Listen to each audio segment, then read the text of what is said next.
A very good evening viewers. स्वागत है आप सबका मेरे इस YouTube चैनल में। आज मैं आपके लिए एक पौराणिक कथा लेकर आई हूँ और ये जो पौराणिक कथा है ये हमारे बाबा भोलेनाथ से संबंधित है। और बाबा भोलेनाथ के जिस धाम से ये संबंधित है उसका नाम है तुंगनाथ धाम। तुंगनाथ धाम को ऐसा माना जाता है कि यहाँ पर शिव जी अपनी बाहें फैलाए खड़े हुए हैं और इस कहानी में पांडवों का जो श्राप मुक्ति के लिए वो केदारनाथ जाते हैं और बाबा भोलेनाथ को प्रसन्न करना चाहते हैं, उसके विषय में ये कहानी है। तो मेरी इस कहानी में वीडियो के अंत तक बने रहिएगा, आपको बहुत मजा आने वाला है, बहुत अच्छा लगेगा आपको। और हो सकता है मेरी कहानी सुनने के बाद में आप तुंगधाम की यात्रा के लिए ही अपने आप को तैयार कर ले। तो आइए शुरू करते हैं आज की बेहद खूबसूरत रोचक जानकारी तुंगधाम के विषय में। समुद्र तल से लगभग 13,000 फीट की ऊंचाई पर बसा है तुंगधाम। इसे उत्तर प्रदेश के पर्वतीय क्षेत्र में सबसे ऊंचा शिव मंदिर होने का गौरव हासिल है। यह अलौकिक भूस्वर्ग जितना तीर्थ स्थल है उतना ही यह पर्यटन स्थल भी है।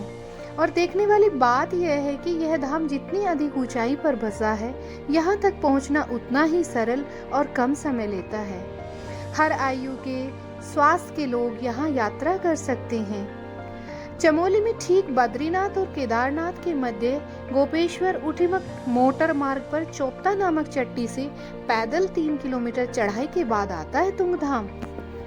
तुंगधाम में लगभग 50 फीट ऊंचा प्राचीन शिव मंदिर है। यह मंदिर किस काल का है और किसने बनाया, इसकी प्रामाणिक जानकारी नहीं मिलती। पर्वतवासी इसे पांडवों द्वारा निर्मित बताते हैं।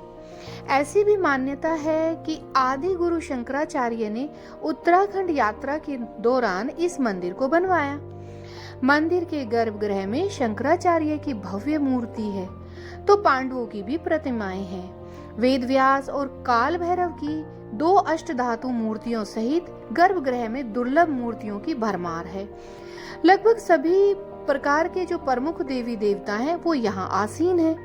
विशेष दर्शनीय यह है कि ये 1 फुट ऊंचा उत्तर की ओर झुका हुआ है और यहाँ के जो लोग हैं वो कहते हैं, स्थानीय लोग ये कहते हैं कि ये शिवजी की बाहें हैं और इससे जुड़ी एक बड़ी ही दिलचस्प और रोचक कथा यहाँ प्रसिद्ध है।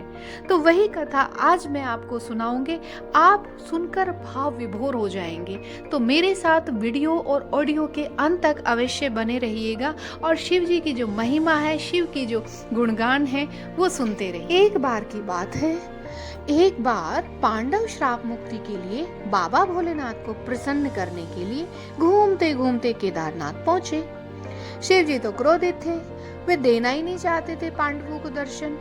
केदारनाथ में जहाँ स्थानीय लोगों की भैंसें चर रही थी, वहीं शिव जी ने भी एक भैंसे का रूप धारण कर लिया और भैंसों के झुंड में मिल गए।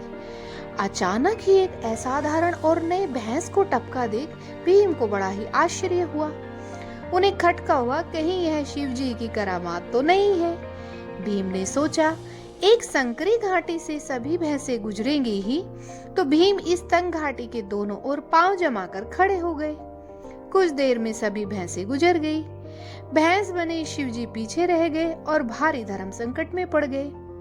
वे कैसे भीम की टांगों के नीचे से गुजरे, दूसरा विकल्प नहीं था। भीम समझ गए सारा माजरा। उन्होंने तपाक से उस असाधारण भैंस को पकड़ना चाहा। भैंस तुरंत ही जमीन के भीतर धंसने लगी, तो भीम केवल उनका पृष्ठभाग ही पकड़ पाए। कहा जाता है कि शिवजी के ये अंग विग्रह के रूप में 5 जगह पर निकले। पृष्ठभाग केदारनाथ में निकला, जहां आज मुख्यतः इसकी पूजा होती है। मध्य भाग मदमहेश्वर में निकला, बाहें तुंगधाम, मुंह रुद्रनाथ और जटाएं कल्पनाथ में प्रकट हुई। ये 5 पावन धाम पंच केदार के नाम से जाने जाते हैं। ये धाम मानवीय श्रद्धा, भक्ति, पूजा अर्चना, विश्वास के पवित्रतम स्थल बन गए हैं। 5 धाम हिमालय की चोटियों और घाटियों में अनूठे प्राकृतिक सौंदर्य के बीच में बसे हुए हैं। और जानते हैं, इनमें सबसे ऊंचा है तुंगनाथ धाम। तुंगनाथ से 1.5 किलोमीटर ऊपर आकाश को छूती हुई चोटी है चंद्रशिला। कहते हैं यहाँ चंद्रमा ने तप किया था। इस चोटी से हिमालय की विस्तृत श्रृंखला के दर्शन हो जाते हैं। आसपास के ऊंचे पर्वत इस चोटी के सामने बौने नजर आते हैं। गहरी खामोशी के बीच डूबे इस एकांत शिखर में श्रद्धालु यात्री अपने पितरों की स्मृति में पत्थरों के ढेर को खड़ा कर मंदिरों की शक्ल देते हैं। तुंगनाथ के दूसरी तरफ एक कम ऊंची चोटी वाली शिला भी मौजूद है। उसे कहते हैं रावण शिला। कहते हैं यहाँ रावण ने तपस्या की थी।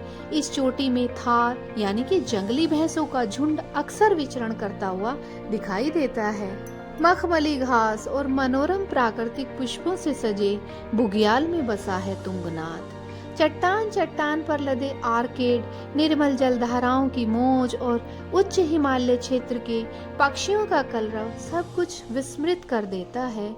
मन करता है यहीं बस जाएं। हिमालय के इस विराट सौंदर्य और गुरूरता को आंखों में समेटने का मन करता है। यकायक अपने गुम होते हुए अस्तित्व का आभास होता है। यहाँ का स्वर्गिक वातावरण कोमल विचारों का सृजन करता है। लगता है जैसे हम भी प्रकृति का एक अभिन्न अंग बन गए हों। हरदम शीतल सरसराती हवा यहाँ मन को बहुत सुकून पहुँचाती है। तुंगनाथ से चोपता के बीच 3 किलोमीटर का स्वर्ग क्षेत्र भी कम दिलकश नहीं। यहाँ आपको कहीं पर हरियाली से रिक्त जगह नहीं मिलेगी, न बीहड़ चट्टानें मिलेंगी। यह पूरा पथ मखमली बुग्गी घास, बुरांस के छोटे छोटे पेड़ों, देवदार, खरसों के वनों से घिरा हुआ पाओगे। बड़े बड़े प्राकृतिक मैदान कश्मीर की वादियों से सुंदर लगते हैं। और जानते हैं चोपता भी एक बेहद खूबसूरत जगह है। यहाँ पर बद्रीनाथ से केदारनाथ जाने वाला मोटर मार्ग गुजरता है।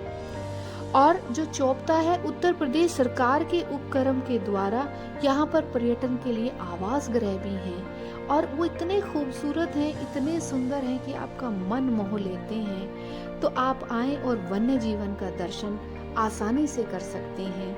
तो क्या सोच रहे हैं? निकालिए वक्त और तलाशिए पिट्ठू और रुख कर दीजिए गढ़वाल की ओर, जहां तुंगनाथ का स्वर्ग क्षेत्र आपको बुला रहा है।